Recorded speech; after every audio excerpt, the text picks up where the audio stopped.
Hello students, welcome back. चलिए बेटा, आगे बात करते हैं। क्वेश्चन है, find remainder if 1 plus 2 plus 2 square and so on up to 2 to the power 199 is divided by 5। इस एक्सप्रेशन को 5 अगर डिवाइड करता है तो रिमाइंडर बताइए। तो ये लास्ट क्लास में रिमाइंडर टाइप क्वेश्चंस हमने किए थे। एक्चुअली में डिविजिबिलिटी प्रॉब्लम के अंदर कुछ ऐसे क्वेश्चन भी डिस्कस किए थे जिसमें हमें रिमाइंडर फाइंड करना होता था। ठीक है, उसमें हमने एक टेक्निक सीखी थी कि अगर हमें रिमाइंडर बताना हो तो x प्लस वन की होल पावर n की फोटो बना लेते हैं या फिर x माइनस वन की होल पावर n की फोटो बना लेते हैं। ठीक है, चलिए तुम्हें थोड़ा थोड़ा याद आ रहा है, बात करते हैं। तो बेटा फिर से मैंने इसको लिख दिया कुछ इस तरीके से, 2 to the power 1999 by 7, sorry by 5। अगर करते हैं तो रिमाइंडर क्या मिलेगा? तो पहले इसे कॉम्पैक्ट फॉर्म में बनाइए। ये जीपी है बेटा, with r is equal to 2 and n is equal to 2000, right. तो यहाँ पे अगर मैं सम का फॉर्मूला यूज करता हूँ तो ये आएगा a into r to the power number of terms -1 upon r minus one. Okay, और किसको इसको किससे डिवाइड कर रहे हैं हम? 5 से। तो ये 1/5 बाहर लिख दिया। तो फिलहाल ये कुछ इस तरीके का दिख रहा है तुम्हें, 2 टू द पावर 2000 -1 अपॉन 5। ठीक है, तो 5 को देखकर तुम्हें न्यूमरेटर में क्या करने का मन कर रहा है? तुम कह रहे हो कि सर 5 होता है 4 प्लस 1, क्योंकि x प्लस 1 अगर मुझे बनाना है तो मैं तो 4 प्लस 1 करूंगा। तो सर यहाँ से 2 की पावर 2000 है, तो यहाँ से मेरे को 4 दिख रहा है। मैं क्या लिखूंगा? 4 की पावर 1000। बिल्कुल बेशक लिख सकते हो तुम बच्चे। इसको सर मैं लिखूंगा फिर 5 माइनस 1, 4 को लिखा और ये पावर है 1000 -1 अपॉन 5। देखिए x माइनस वन की होल पावर n दो तरीके से खुलता है बेटा। x माइनस वन की होल पावर n दो तरीके से खुलता है। एक तो खुलता है लैम्डा x प्लस 1 अगर n इवन हो, और एक खुलता है लैम्डा x माइनस 1 अगर n ऑड हो। याद आ गया होगा तुमको। तो यहाँ पर 5 माइनस 1 की होल पावर 1000 है जो कि इवन है। इसका मतलब मैं इसको क्या खोलूंगा? 5 लैम्डा प्लस 1 माइनस 1 ऑलरेडी है upon 5 plus 1 minus 1 cancel out. ठीक है बच्चे, नीचे 5 है, खाली मुझे क्या मिलेगा? लैम्डा। ओके, और जो कि क्या है? एक इंटीजर है। इसका मतलब रिमाइंडर यहाँ पर बेटा मेरे को क्या दिख रहा है? Remainder is 0। चलिए और कुछ क्वेश्चन देखते हैं। चलिए बच्चे नेक्स्ट क्वेश्चन पर बात करते हैं। Find remainder if 2 to the power 2005 divided by 17। तो 17 के आसपास ले जाइए इसको, न्यूमरेटर को। तो बेटा 17 के आसपास 2 की पावर में क्या जाता है? 16 जाता है। Very good. अब 2005 अगर पावर रखता हूं मैं, तब 16 तो नहीं बना सकता। रीजन तुम्हें पता है बहुत अच्छे से। तो इसको लिख देते हैं 2 इंटू 2 इंटू 2 की पावर 2004 डिवाइडेड बाय 17, ऐसा लिख सकते हैं। एक्चुअली में मुझे 2 की पावर 4 रेज करनी है ताकि मेरे को 16 देखे। तो बेटा ये हो गया 2 इंटू 2 की पावर 4 की होल पावर 501। आई बात समझ?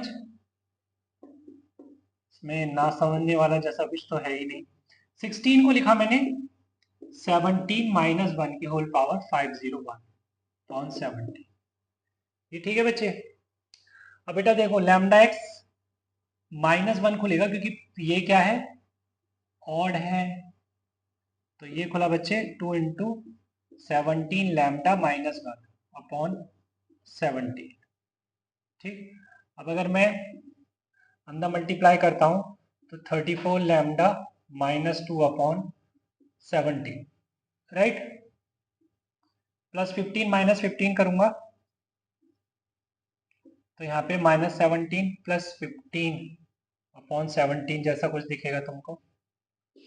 तो बेटा 17 common, 2 lambda minus 1 upon 17 plus 15 upon 17। तो यहाँ से मुझे रिमाइंडर क्या दिख रहा है बच्चे? Reminder is 15। ओके, चलिए तो क्वेश्चन पर बात करते हैं। फाइंड रिमाइंडर व्हेन 106 की whole power 85 minus 85 whole to the power 106 plus 1 is divisible by 7। तो 106 में 7 को देखना है या 7 के मल्टीपल को देखना है और प्लस 1 करना है। ठीक है, दिमाग में यही चल रहा है मेरे, है ना, x प्लस 1 और x माइनस 1। तो हाँ, बहुत इजी है वैसे तो। इस टाइप का क्वेश्चन हमने लास्ट क्लास में किया था, ठीक है, और उसमें जो है दिक्कत क्या हो रही थी, डायरेक्ट नहीं कर पा रहे थे हम कि वहां पे प्लस 1 एज सच क्रिएट नहीं हो रहा था। बट यहाँ पे देखो क्रिएट हो जाएगा। देखो कि अगर मैं इसको 105 प्लस 1 में लिखूंगा तब 105 7 के टेबल में तो आता ही है ना, 105 7 का मल्टीपल है। इसी तरीके से अगर इसको 84 प्लस 1 लिखता हूँ तो ये 84 भी 7 का मल्टीपल है। तो देखो चीजें इजी हो जाएंगी। अब देखो डायरेक्ट करोगे आप तो इसे लिख सकते हो आप 85 lambda, not 85 sorry, this is 105 lambda plus 1 minus ये 84 म्यू प्लस 1 अगेन। ठीक है, तो बट माइनस बाहर है, लिखा जाएगा 84 म्यू माइनस 1 और प्लस 1 ये ऑन 7। ठीक है बच्चे, ये कैंसिल आउट हो गया। तो 105 lambda minus 84 mu plus 1 upon 7। आप जानते हैं कि फर्स्ट टू टर्म्स तो डिविजिबल है 7 से। ठीक है, तो 7 15 था तो ये 15 lambda minus 12 mu plus 1 upon 7, कुछ ऐसी फोटो बन गई है। तो बेटा यहाँ पे रिमाइंडर क्या दिख रहा है मुझे? रिमाइंडर तो मेरे को 1 दिख रहा है। वेरी गुड, चलिए आगे चलते हैं, एक क्वेश्चन और लेते हैं इस टाइप का। चलिए बेटा, तो क्वेश्चन पर बात करते हैं। Find fractional part of 3 to the power 2n upon 8 where this represents fraction part function, जैसा कि हम जानते हैं, है ना। तो इसकी वैल्यू बतानी है हमको। देखिए यहाँ पे उसने कोई रिमाइंडर नहीं पूछा है तुमसे, बस ये क्या होगा, ये सिंप्लीफाई करके बता दो। ठीक है, तो अभी भी बेटा मेरे को डिनोमिनेटर पे 8 दिख रहा है, तो मैं 3 टू द पावर 2n में 8 ढूंढने की कोशिश करूंगा, उसको खोजूंगा। ठीक है, तो 8 मतलब 3 टू द पावर 2 मतलब 9। 9 को हम लिख सकते हैं 8 प्लस 1, मिल गया 8। तो हमने इसको लिख दिया। पहले तो इसको लिखा 9 to the power n by 8, ज़्यादा फास्ट नहीं जाएंगे। तो 9 को लिखा हमने 8 प्लस 1 की होल पावर n बाई 8। और बेटा ये x प्लस 1 की whole power n is always lambda x plus 1, right. तो this is 8 lambda plus 1 by 8। बेटा फ्रैक्शन पार्ट चल रहा है, तो अगर मैं लिखूं तो लैम्डा प्लस 1 बाई 8। अब यहाँ पे जानता हूँ मैं कि lambda is nothing but an integer. It means ये fraction part of lambda plus 1 by 8 is fraction part of 1 by 8। Lambda मतलब इंटीजर कंज्यूम हो जाता है फ्रैक्शन पार्ट के अंदर। अब ये जो फ्रैक्शन पार्ट के अंदर है ये तो 0 से 1 के बीच में, it means it will come out as 1 by 8। ठीक है बेटा, चलिए स्टूडेंट्स, तो अब आगे बात करते हैं।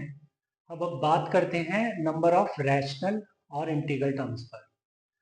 तो एक एक्सपेंशन इस तरीके का गिवन होगा हमें, जिसमें ए और एक्स जो हमें इरेशनल गिवन होंगे। ठीक है, जैसे कि मैं बात करूं यहाँ पर, कुछ इस टाइप का एक्सपेंशन गिवन होगा, e to the power 1 by p plus b to the power 1 by q whole power n, where p and q are integers. ठीक है, तो इसमें मुझे नंबर ऑफ रैशनल टर्म्स और इंटीग्रल टर्म्स पर बात करनी है। ठीक है, तो चलिए कुछ स्टेप्स हैं उनको फॉलो करेंगे हम और नंबर ऑफ टर्म्स बताएंगे जो कि रैशनल या इंटीजर होने वाले हैं। तो लिख लेते हैं, for e to the power 1 by p plus b to the power 1 by q की whole to the power n, steps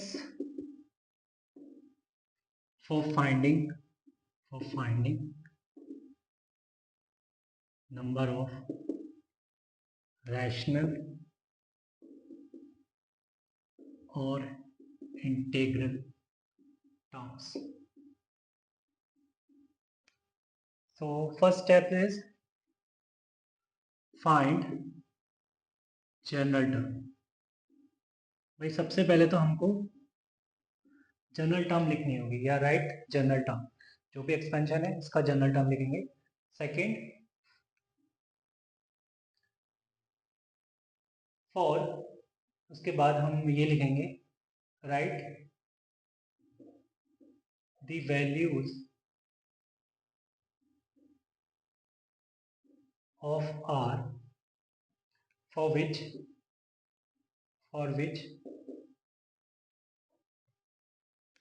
degree of A and B becomes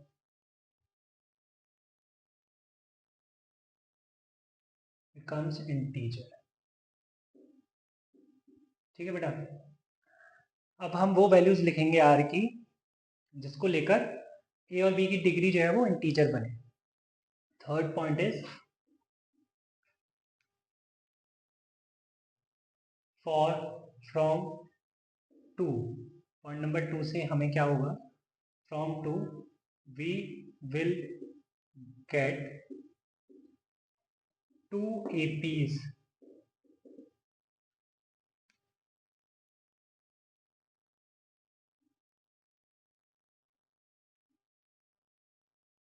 try to find out common AP. ठीक है भाई. Step 2 के चलते हमें 2 AP मिलेंगी. ठीक है, 2 AP मिलेंगी. उसके बाद हमें कॉमन AP लिखनी है. Fourth one is number of terms in an AP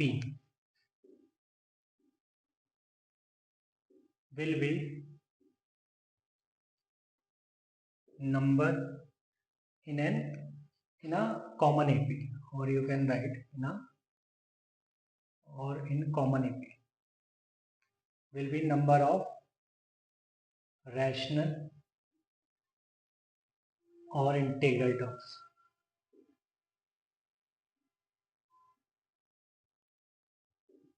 ठीक है बेटा. चलिए इसको एक क्वेश्चन से समझते हैं. जैसे बेटा क्वेश्चन लिख दिया है, find number of integral terms in 5 to the power 1/3 plus 7 to the power 1/8 whole power 1024. ठीक है. जैसे हम अगर इसको नॉर्मली एक्सपैंड करें तो हर एक टर्म इंटीजर नहीं होगी, क्योंकि यहाँ पे देख रहे हैं हम रेडिकल बने हुए हैं अंदर ब्रैकेट के. फिर 5 की पावर 1/3 एक इरेशनल नंबर है, 7 की पावर 1/8 एक इरेशनल नंबर है. ठीक है, तो यहाँ पे सारी टर्म्स इंटीजर नहीं होंगी. तो वही टर्म्स कितनी इंटीजर होंगी, हमें टर्म फाइंड नहीं करनी है कि भाई कौन कौन सी टर्म इंटीजर होगी, बट हमें ये बताना है कि टोटल नंबर ऑफ टर्म्स कितनी होंगी जो कि इंटीजर होंगी. ठीक है, चलिए तो स्टार्ट करते हैं. तो भाई सबसे पहले हमने क्या बोला था कि हमें जनरल टर्म लिखनी है. तो जनरल टर्म लिखने के लिए बेटा हम लिखेंगे TR+1. वो क्या है, NCR मतलब 1024 CR 5 to the power 1/3 की whole power 1024 minus R and 7 to the power 1/8 की होल पावर R. राइट, इस तरीके से लिखना है. उसके बाद हमें बच्चे थोड़ा और सुंदर बना लेना है इसको, मतलब 5 to the power 1024 minus R/3 into 7 to the power R/8. Right, now this is TR+1. अब क्या करें सर, तो बेटा ये तो हुआ फर्स्ट स्टेप. सेकेंड स्टेप हमें क्या लेना है कि हमें R की वो वैल्यूज फाइंड करनी है जिसके लिए ये A और B की पावर क्या बने, इंटीजर बने. ठीक है, तो पहले A के लिए बात कर लेते हैं. This is A and this is B. तो पहले A के लिए बात कर लेते हैं. For 1024 minus R/3 5 to the power this. तो इसके लिए बेटा बात कर रहे हैं, तो आर को मैं सबसे पहले क्या पुट करूं, है ना। आर जो है वो एक होल नंबर है, ये तो हम जानते हैं, एनसीआर से हमें पता है कि दिस इज होल नंबर। तो आर को मैं 0 पुट करूं, अगर बेटा आर को मैं 0 पुट करूंगा तो क्या 1024 डिवाइड होता है 3 से, नहीं होता। तो आर को 1 पुट कर सकते हैं क्या, 0 तो नहीं पुट कर सकते, 1 पुट करेंगे तो 1024 माइनस 1 1023, क्या 1023 डिवाइड होता है 3 से, हाँ बच्चे होता है। 3 की डिविजिबिलिटी का क्राइटेरिया बताया ना कि डिजिट्स का सम देख लेते हैं 3 से डिविजिबल है या नहीं है। चलिए तो उस पर नहीं बात करते हैं इंडीड। तो आर की जगह 1 रखेंगे, ठीक है। अब आर की जगह 4 रखते हैं, अब तो 3 के गैप में चलेंगे, फिर 7 रखेंगे, फिर 10 रखेंगे, फिर 13 रखेंगे, फिर 16 रखेंगे, फिर 19 रखेंगे एंड सो ऑन। अगर आर की जगह में लास्ट 1024 रखूं तो चलेगा, हाँ 0 बन जाएगा, 0/3 0, तो वो इंटीजर तो मिल ही जाएगा, मतलब 1024। ठीक है बेटा, तो ये तो बात हुई कब, किसको लेके, 5 to the power 1024 minus r by 3 लेके। अब हम कह रहे हैं किसके लिए बात करेंगे, 7 to the power r by 8 के लिए भी बात करेंगे, ठीक है, क्योंकि इसको भी तो इंटीजर बनाना है भाई।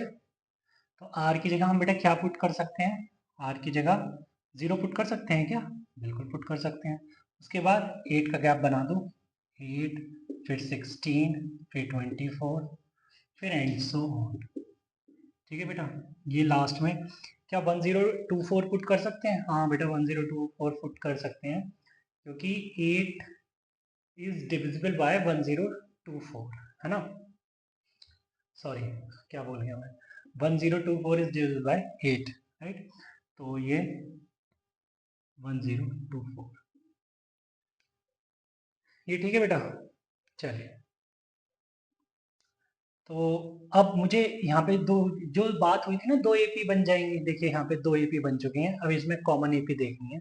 तो बेटा हम कॉमन एपी कैसे देखते हैं कि भाई हम ऑब्जर्वेशन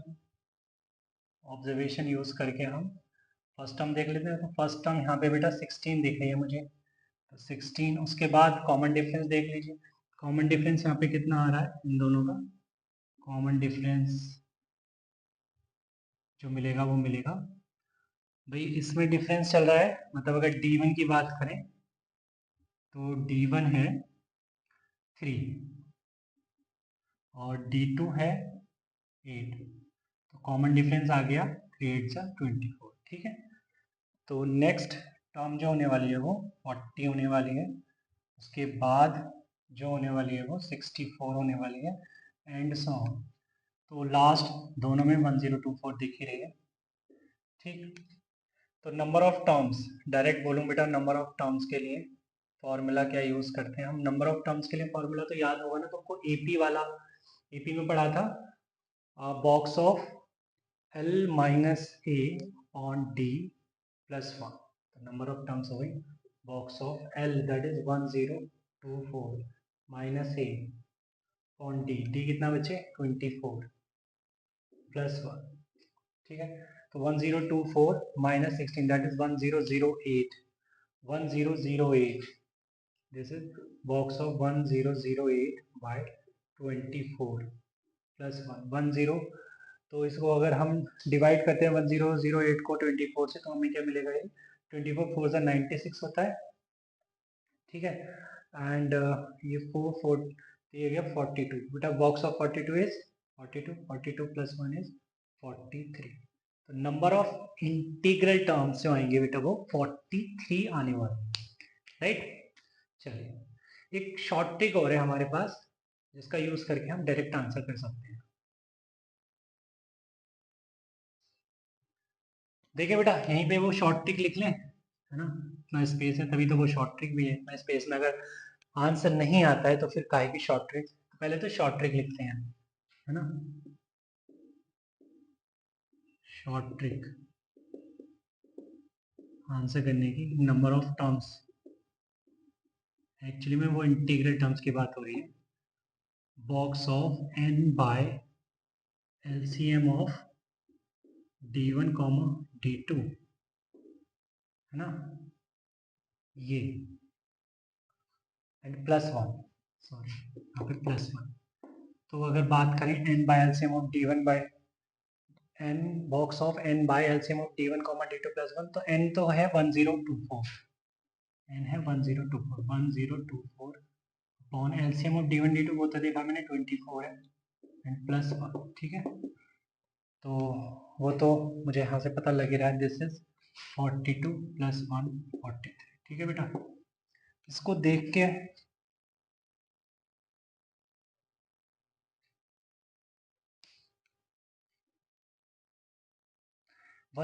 इसको मत देखना, मैं इसीलिए सर्कल लगाया कि इसको मत देखना, यहाँ पे 1008 लिखा हुआ है, ठीक है। But box of 1024 by 24 plus 1 करेंगे तो ये 42 पॉइंट समथिंग आएगा, 42 पॉइंट समथिंग का बॉक्स 42 ही खुलेगा, ठीक है। हर क्वेश्चन में काम करेगा ये। चलिए बेटा, तो आज की क्लास में इतना ही रखेंगे, मिलते हैं नेक्स्ट क्लास में, तब तक के लिए बाय बाय।